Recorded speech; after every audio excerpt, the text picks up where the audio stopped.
నమస్తే, welcome to editor analysis. సరిహద్దు రేఖపై సంచలనం. Bengal to Bangladesh reverse migration. Amit Shah role, Suvendu Adhikari warning. సరిహద్దుల్లో అసలు ఏం జరుగుతుంది? 38 ఏళ్ల భారత్ బంధం తెచ్చుకుని అర్ధరాత్రి వేళ నది దాటుతున్న వందలాది కుటుంబాలు. భారత్ ఓటర్ కార్డు ఉన్న తప్పని తిరుగు ప్రయాణం. సోనాయ్ నది సాక్షిగా జియో పాలిటిక్స్. సరిహద్దు చెక్ పోస్టుల వద్ద హై అలర్ట్. ఇక దక్షిణాసియా భౌగోళిక రాజకీయాల్లో చరిత్ర ఎరుగని ఒక సరికొత్త పరిణామం ఇప్పుడు చోటు చేసుకుంది.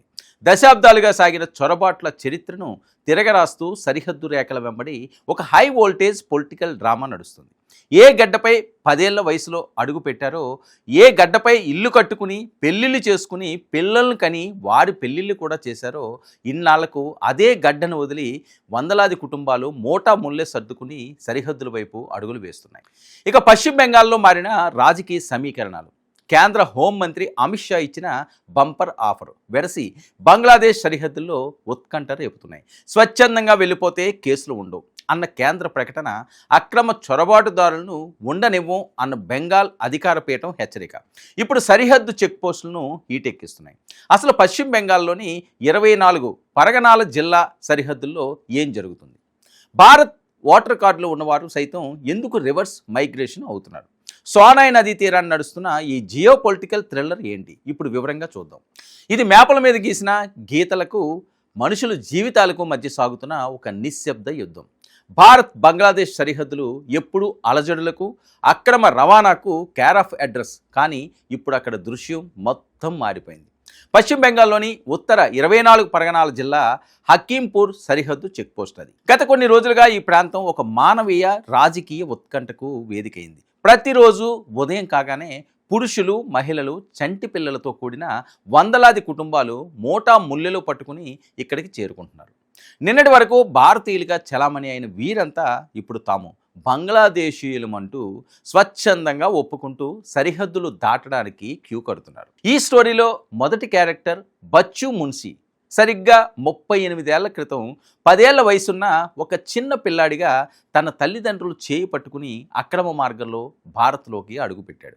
కోల్కతాలోని ధమ్ధమ్ విమానాశ్రయం పరిసర ప్రాంతాల్లో స్థిరపడ్డాడు. ఇక్కడే పెరిగాడు, ఇక్కడే పెళ్లి చేసుకున్నాడు, పిల్లలను కన్నాడు. అంతెందుకు, ఆ పిల్లలకు పెళ్ళిళ్ళు కూడా ఇక్కడే చేశాడట. మరి దాదాపు 4 దశాబ్దాలుగా తాను భారతీయుణ్ణే అని నమ్మాడు. కానీ ఇప్పుడు చేతిలో ఉన్న సర్వస్వాన్ని వదులుకుని తన స్వస్థలమైన బంగ్లాదేశ్లోని ఖల్నా జిల్లాకు వెళ్ళిపోవడానికి హకీంపూర్ సరిహద్దు వద్ద నిలబడ్డాడు. ఇక బచ్చు మున్షి లాంటి వేలాది మందిని ఈ నిర్ణయం వైపు నెట్టిన ఆ బలమైన రాజకీయ శక్తి ఏంటి? ఈ సినిమాటిక్ టర్నింగ్ పాయింట్ వెనుక పశ్చిమ బెంగాల్లో వచ్చిన రాజకీయ భూకంపం ఉంది. బెంగాల్ ఎన్నికల్లో బీజేపీ అఖండ విజయం సాధించి శుభేందు అధికారి సీఎం పీఠాన్ని అధిరోహించిన వెంటనే ఒక సంచలన ప్రకటన చేశారు. పశ్చిమ బెంగాల్ గడ్డపై ఒక్క బంగ్లాదేశ్ చొరబాటుదారుని కూడా ఉండనివ్వబోము అని, అందరినీ ఏరి పారేస్తామని కూడా హుకుం జారీ చేశారు. మరి ఈ ప్రకటన సరిహద్దు జిల్లాల్లో ప్రకంపనలు సృష్టించింది. దీనికి తోడు కేంద్ర హోంమంత్రి అమిత్ షా ఢిల్లీ నుంచి ఒక కీలక ప్రకటన కూడా చేశారు. ఎవరైనా అక్రమంగా భారత్కు వచ్చి ఉంటే, వారు స్వచ్ఛందంగా తమ దేశానికి తిరిగి వెళ్ళాలనుకుంటే వారిపై ఎలాంటి కేసులు నమోదు చేయబోము అని, మరి చట్టపరమైన ఇబ్బందులు ఉండవని స్పష్టం చేశారు. ఈ 2 ప్రకటనలకు వలసదారుల గుండెల్లో గుబులు రేపాయి. ఈ రాజకీయ హెచ్చరికల ప్రభావం క్షేత్రస్థాయిలో ఎలా ఉందో హకీంపూర్ నివాసి అసనూర్ గాజీ మాటల్లో వింటే అర్థమవుతుంది. ప్రారంభంలో రోజుకు 10 లేదా 12 మంది మాత్రమే సరిహద్దులకు వచ్చేవారు. కానీ గత వారం రోజులుగా ఈ సంఖ్య వందల్లోకి చేరింది. బెంగాల్ అంతటా అంతర్గతంగా ఒక నిశ్శబ్ద ఆపరేషన్ నడుస్తుంది. నిందితులను పట్టుకోవడానికి పోలీసులు ఇళ్లపై దాడులు చేస్తుండడం, స్థానిక ఇంటి యజమానులు సైతం అక్రమ వలసదారులకు ఆశ్రయం ఇవ్వడానికి నిరాకరిస్తుండడంతో వలసదారులు ఉక్కిరి బిక్కిరి అవుతున్నారు. జైలు పాలవడం కంటే కేంద్ర ప్రభుత్వం ఇచ్చిన అవకాశాన్ని వాడుకుని సొంత దేశానికి వెళ్ళిపోవడమే మేలని వీరంతా ఇప్పుడు భావిస్తున్నారు.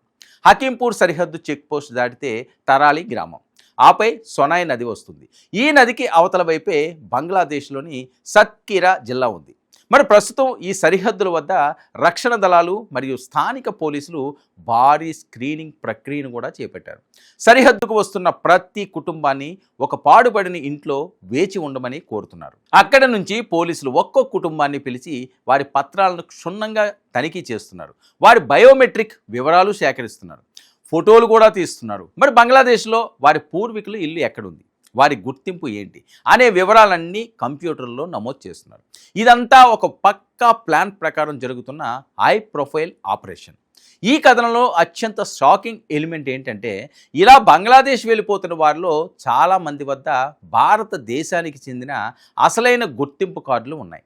ఆధార్ కార్డులు, పాన్ కార్డులు మాత్రమే కాదు, సాక్షాత్తు భారత్ ఓటర్ ఐడి కార్డులు కూడా ఉన్నాయి. మరి బచ్చు మున్షి అనే వ్యక్తి 2024 సార్వత్రిక ఎన్నికల్లో ఇక్కడే ఓటు వేశానని గర్వంగా చెప్తున్నాడు. కానీ 2026 ఓటర్ల జాబితా సమగ్ర సవరణ సమయంలో అధికారులు వీరి లొసుగులను కనిపెట్టి ఓటర్ల జాబితా నుంచి పేర్లను తొలగించారు.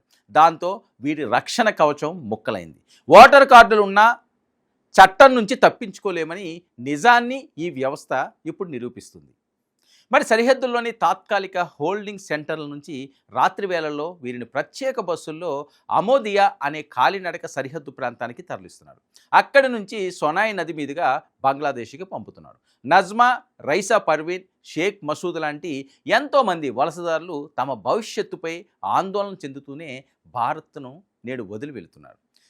ఇకపై ఎప్పటికీ అక్రమ మార్గంలో భారత్కు రాను, ఒకవేళ రావాల్సి వస్తే చట్టబద్ధంగా పాస్పోర్ట్ వీసాతోనే వస్తాను అని కొందరు చెమర్చిన కళ్ళతో ప్రతిజ్ఞ చేస్తున్నారు. ఏది ఏమైనా పశ్చిమ బెంగాల్ సరిహద్దుల్లో సాగుతున్న ఈ రివర్స్ మైగ్రేషన్ భారత అంతర్గత భద్రత మరియు జియో పాలిటిక్స్లో ఒక కొత్త అధ్యాయానికి తెరలేపిందనే చెప్పాలి.